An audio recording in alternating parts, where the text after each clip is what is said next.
پیغمبروں کے یہ قصے جو ہم آپ کو سناتے ہیں ان سے ہم آپ کے دل کو مضبوط کرتے ہیں۔ السلام علیکم ورحمۃ اللہ وبرکاتہ۔ آج کی تراویح پارہ 12 ہے، وما من دابۃ۔ اس پارے کے ابتدائی آیات میں اللہ تعالیٰ کی قدرت کاملہ پر اس طرح استدلال کیا گیا ہے کہ روئے زمین پر چلنے والا کوئی جانور ایسا نہیں ہے جس کا رزق اللہ کے ذمہ نہ ہو اور جس کے متعلق اس سے یہ نہ معلوم ہو کہ وہ کہاں رہتا ہے اور کہاں سونپا جاتا ہے۔ اسی نے آسمان اور زمین کو 6 دنوں میں پیدا کیا، جبکہ اس کا عرش پانی پر تھا، تاکہ تمہیں آزما کر دیکھے کہ تم میں بہتر عمل کرنے والا کون ہے۔ آگے 2 رکوع تک اسی طرح کے مضامین ہیں۔ اس کے بعد انبیاء علیہ السلام کی قوموں کا ذکر شروع ہوا۔ پہلے حضرت نوح علیہ السلام کا قصہ بیان کیا گیا کہ انہوں نے اپنی قوم سے کہا کہ میں تمہیں خبردار کرنے والا ہوں، تم اللہ کے سوا کسی کی عبادت نہ کرو۔ قوم کے لوگ کہنے لگے کہ تم تو ہمیں ہمارے ہی جیسے انسان لگتے ہو، تمہاری اتباع قوم کے گرے پڑے لوگ کر رہے ہیں اور ہم تو تمہارے اندر کوئی فضیلت اور برتری نہیں دیکھتے۔ حضرت نوح علیہ السلام نے اپنی قوم کو لاکھ سمجھایا کہ یہ بھی کہا کہ میں تم سے کوئی سوال نہیں کر رہا ہوں، نہ کچھ مانگ رہا ہوں، مگر ان کی سرکشی بڑھتی رہی، مجبور ہو کر انہوں نے عذاب الہی سے بھی ڈرایا۔ اس پر یہ لوگ کہنے لگے بس اب بہت جھگڑ چکے، جس عذاب کا تم ذکر کر رہے ہو وہ لا کر دکھلاؤ۔ حکم ہوا کہ اے نوح، یہ قوم ایمان لانے والی نہیں ہے، اب تم کشتی تیار کرو۔ چنانچہ نوح علیہ السلام تعمیل حکم میں مصروف ہو گئے۔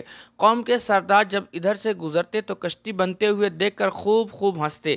بالآخر وقت موعود آ پہنچا، تنور ابل پڑا۔ ہم نے کہا کہ ہر قسم کے جانور کے جوڑے کشتی پر رکھ لو اور اپنے گھر والوں کو بھی سوار کر لو۔ حضرت نوح علیہ السلام نے بیٹے کو پکارا، وہ الگ تھلگ رہا اور ڈوبنے والوں میں شامل ہو گیا۔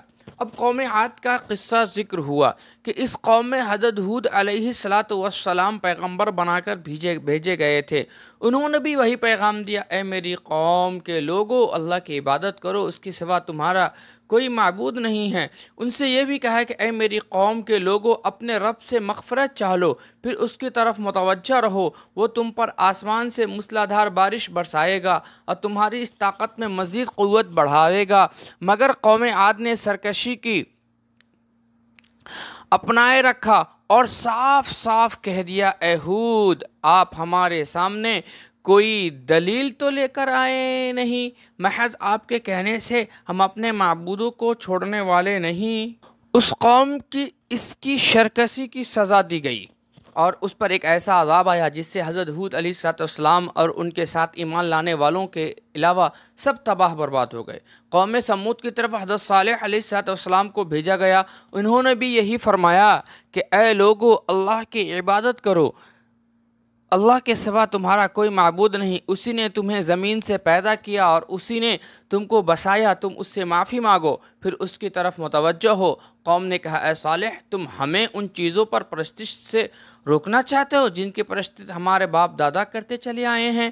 حضرت صالح علیہ السلام نے قوم کے لوگوں کو بہت سمجھایا، اللہ کے عذاب سے ڈرایا، لالچ دیا، مگر وہ ٹس سے مس نہیں ہوئے۔ ان کے سامنے ایک اونٹنی کو بطور دلیل و حجت بھی پیش کیا کہ یہ اللہ کی اونٹنی تمہارے لیے ایک نشانی ہے، اے اللہ کی زمین میں چرنے کے لیے آزاد چھوڑ دو، اس سے ذرا بھی تعرض مت کرنا ورنہ تم پر فوراً اللہ کا عذاب آ جائے گا۔ مگر انہوں نے اونٹنی کو مار ڈالا، اس کی پاداش میں اس کو سخت عذاب میں مبتلا کیا گیا اور ایک چیخ سن کر وہ اپنے گھروں کے اندر بے حس و حرکت پڑے رہ گئے۔ حضرت ابراہیم علیہ السلام کے پاس کچھ فرشتے اولاد کی خوشخبری لے کر پہنچے۔ بعد میں معلوم ہوا کہ یہ قوم لوط کی طرف ان کو تباہ کرنے جا رہے ہیں۔ حضرت ابراہیم نرم دل انسان تھے، انہوں نے حضرت لوط کی قوم کے معاملے میں اللہ تعالیٰ سے خصوصی التجا کی کہ اس کو عذاب نہ دیں، کچھ اور مہلت دے دیں، مگر اللہ نے فرمایا، اے ابراہیم، یہ بات چھوڑ دو، تمہارے رب کا حکم آ چکا ہے اور اب ان لوگوں پر وہ عذاب آ کر رہے گا جو اب ہٹایا نہیں جا سکتا۔ بہرحال فرشتے حضرت لوط علیہ السلام کی خدمت میں حاضر ہوئے۔ حضرت لوط کو علم نہیں تھا کہ وہ فرشتے ہیں۔ ان کو خیال ہوا یہ نوعمر مہمان لڑکے ہیں اور میری قوم غیر فطری فعل میں مبتلا ہے، یقیناً ان کے ساتھ برا سلوک کرے گا۔ یہ سوچ کر وہ سخت پریشان ہوئے۔ قوم کے لوگ بھی آ پہنچے۔ حضرت لوط علیہ السلام نے بڑی منت سماجی کی، مگر وہ یہ لوگ کہنے لگے کہ مہمانوں کو ہمارے سپرد کرو۔ حضرت لوط پریشان ہو کر کہنے لگے کاش میرے پاس اتنی طاقت ہوتی کہ تم پر کچھ زور چلتا یا کوئی مضبوط سہارا ہی ہوتا کہ اس کی پناہ لے لیتا۔ تب فرشتوں نے ان سے کہا لوط ہم تو آپ کے رب کے طرف سے بھیجے ہوئے فرشتے ہیں، یہ آپ کا کچھ نہیں بگاڑ سکیں گے۔ آپ رات ہی میں اپنے اہل و عیال کو لے کر نکل جائیں اور تم میں سے کوئی شخص پیچھے مڑ کر نہ دیکھے۔ بہرحال اللہ نے اس بستی کو الٹ دیا اور اس پر تابڑ توڑ پتھر برسائے، جن سے ہر پتھر اللہ کی طرف سے نشان زدہ تھا۔ مدین کی طرف حضرت شعیب علیہ السلام کو نبی بنا کر پیغمبر بنا کر بھیجا گیا۔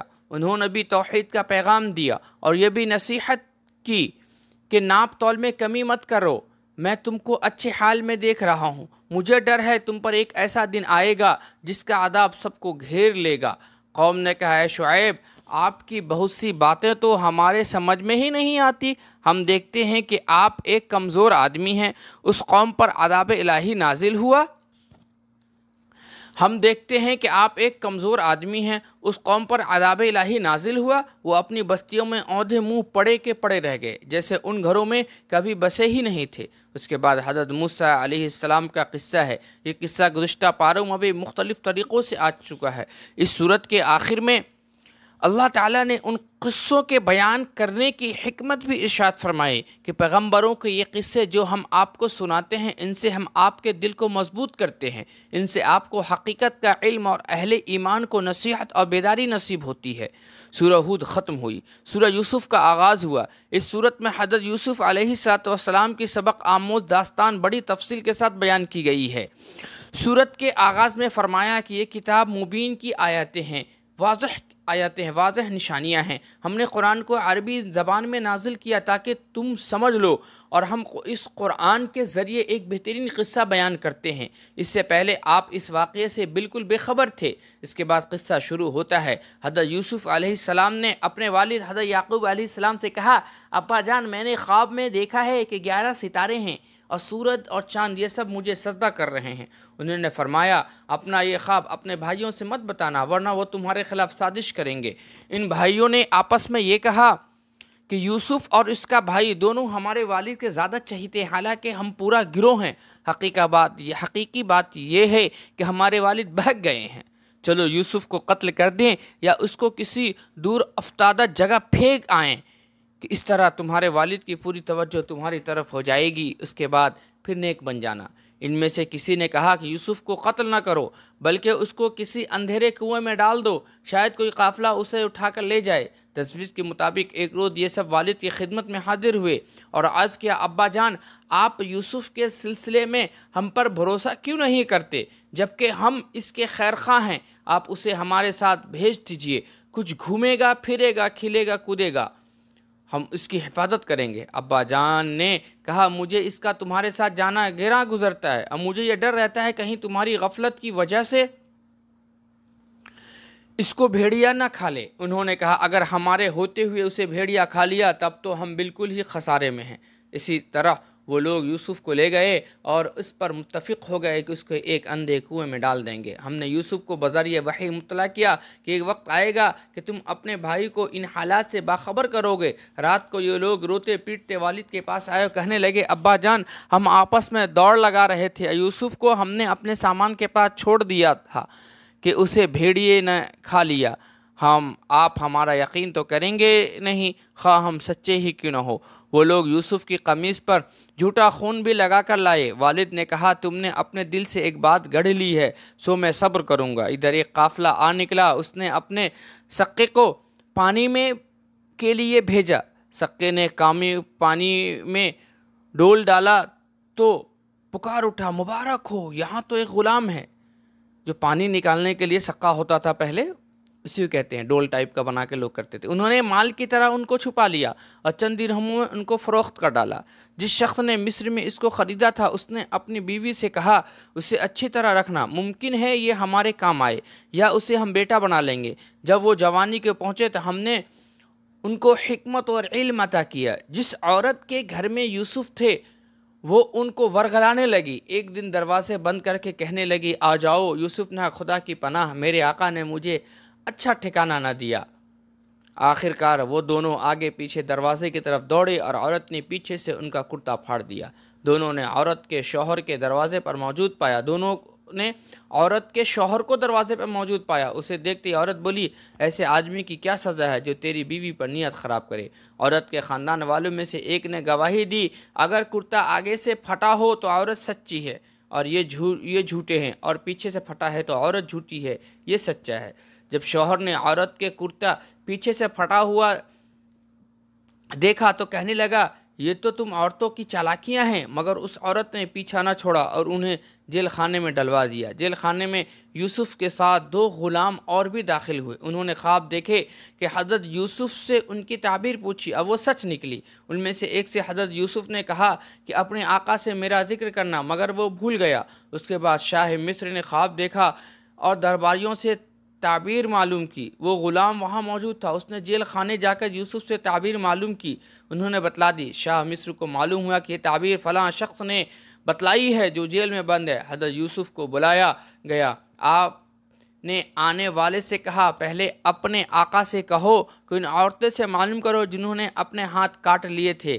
بادشاہ نے عورتوں سے دریافت کیا، سب نے اپنی غلطی کا اعتراف کیا۔ اس طرح حضرت یوسف علیہ السلام جیل خانے سے باہر نکلے۔ باقی قصہ آگے اگلے 13واں پارے میں شروع ہوتا ہے۔ اللہ ہم سب کو عمل کی توفیق عطا فرمائے۔ خوب دعاؤں کا اہتمام کریں، استغفار پڑھیں۔ اللہ حافظ۔ السلام علیکم ورحمۃ اللہ وبرکاتہ۔